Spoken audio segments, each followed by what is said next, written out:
तो आज का हम इस वीडियो में आप लोग को बताने वाले हैं कि 5334 नियम क्या है।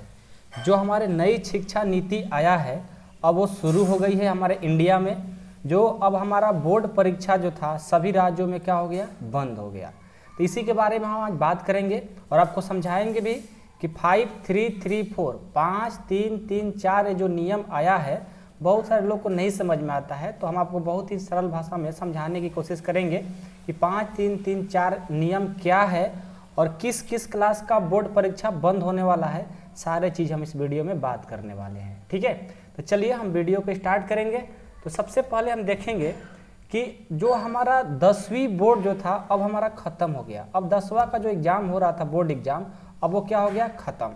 साथ में एमफिल भी ख़त्म हो गया। तो एमफिल के बारे में हम लास्ट में बात कर लेंगे, लेकिन जो अभी आप 10th क्लास में थे या 11 12 में होंगे तो आपको ये पता होना चाहिए कि अब 10th क्लास का एग्ज़ाम अब नहीं होने वाला है। अब 10th का बोर्ड एग्ज़ाम ख़त्म।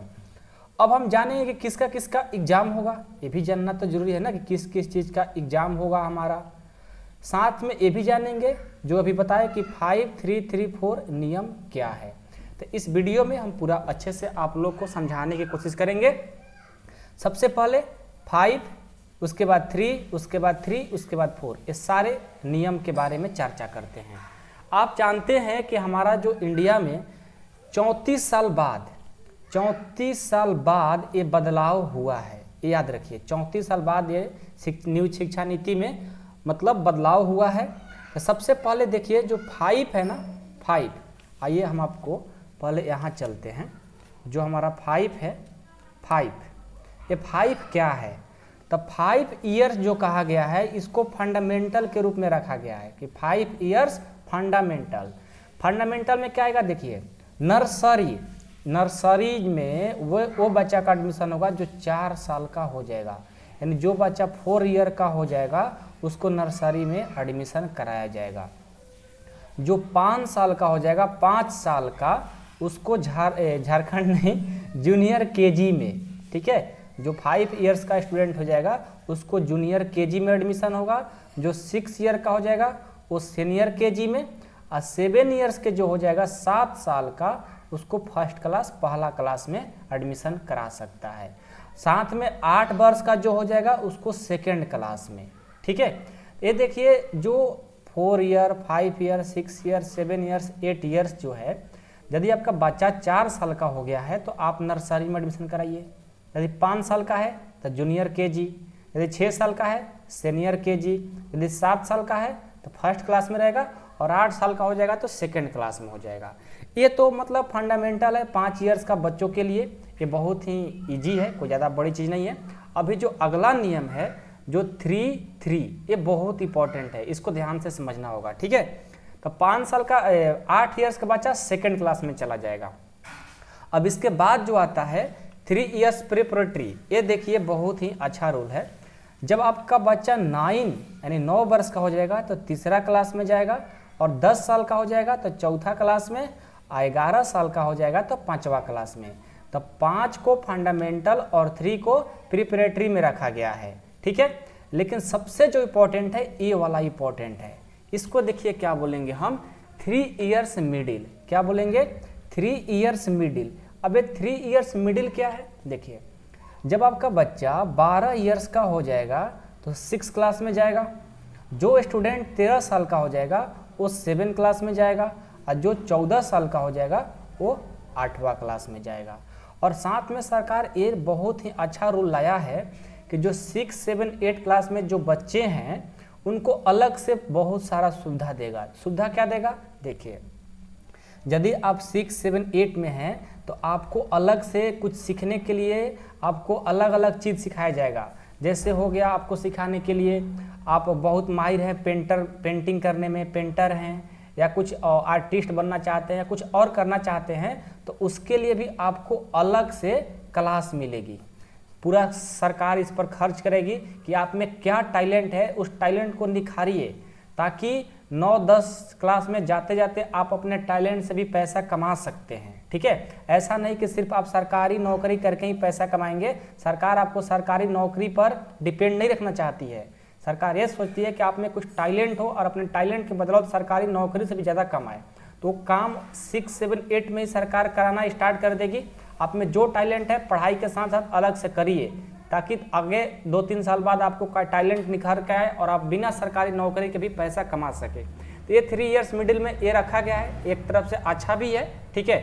जो बच्चे सरकारी के फिर जो बच्चे में टैलेंट होता है सिर्फ सरकारी के चक्कर में पढ़ते हैं, तो ये बहुत एक बुरी चीज़ है कि आप में टैलेंट है और सिर्फ सरकारी नौकरी के पीछे भागते हैं। यदि आप में टैलेंट है तो अपने टैलेंट से भी पैसा कमा सकते हैं, ठीक है। सरकार का बोझ नहीं बन सकते, तो सरकार रखा है, हम तो अपने खुद से नहीं कर रहे, जो सरकार का वो हम कर रहे हैं, ठीक है।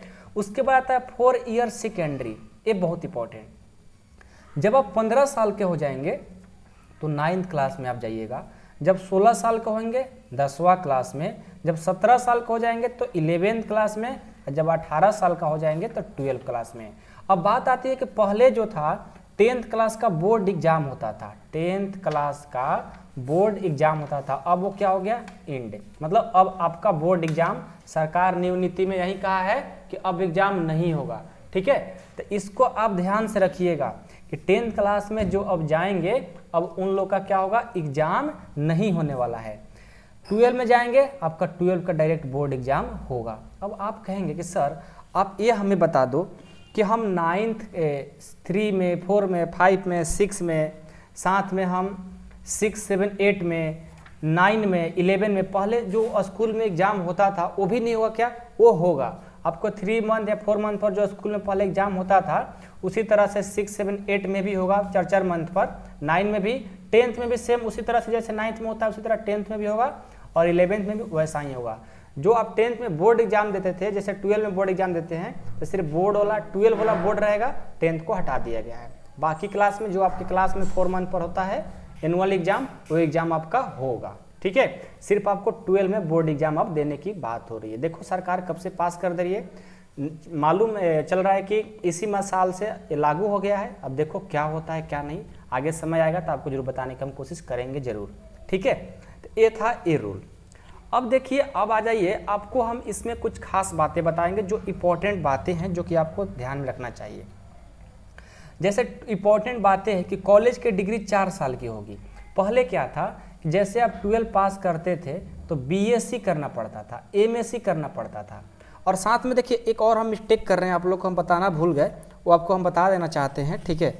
कि यहाँ पर कहाँ जी, हाँ यहाँ पर पहले तो आप 10th क्लास में जो सब्जेक्ट मन कर ले सकते थे, फिजिक्स, केमिस्ट्री, सब science, math, Hindi, English, Sanskrit लिया करते थे आप लोग।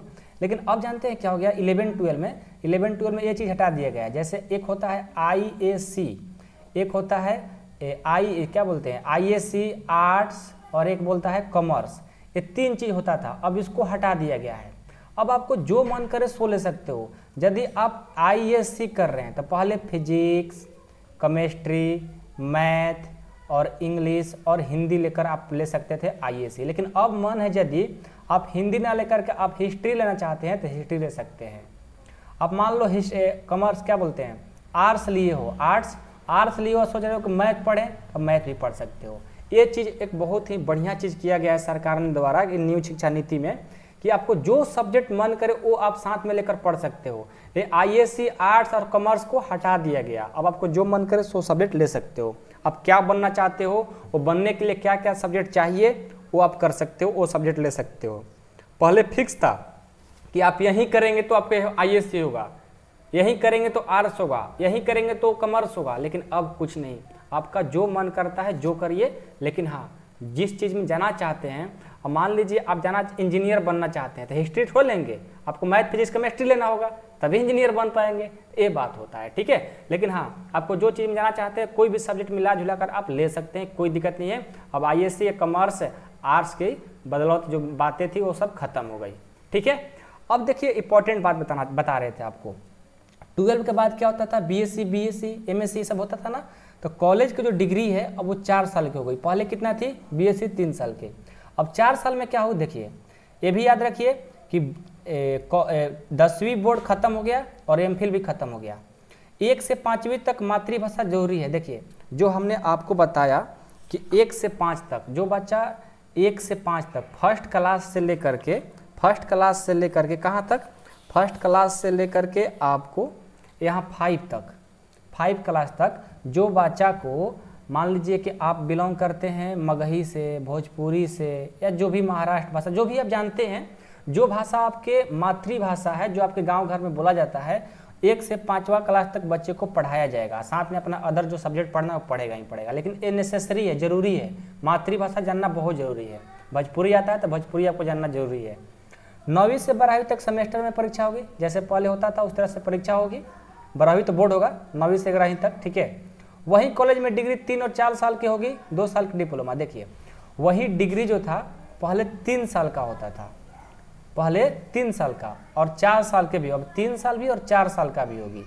और बात एक इंपॉर्टेंट है, 2 साल की डिप्लोमा, मान लीजिए आप बीएससी करना चाहते हैं, आप फर्स्ट ईयर सेकेंड ईयर में पढ़ लिए, तो सेकेंड ईयर पहले करके छोड़ देते हैं अपना पढ़ाई तो आपको कोई डिग्री नहीं मिलता था, लेकिन आप सेकेंड ईयर तक पढ़े हैं ना, आपको डिप्लोमा की डिग्री मिल जाएगा। ये बहुत इंपॉर्टेंट है, ठीक है। और आपको ये बता दें कि कॉलेज को डिग्री था अब 4 साल का हो गई, पहले क्या थी 3 साल की, अब दोनों है, 3 साल वाला भी है, 4 साल वाला भी है।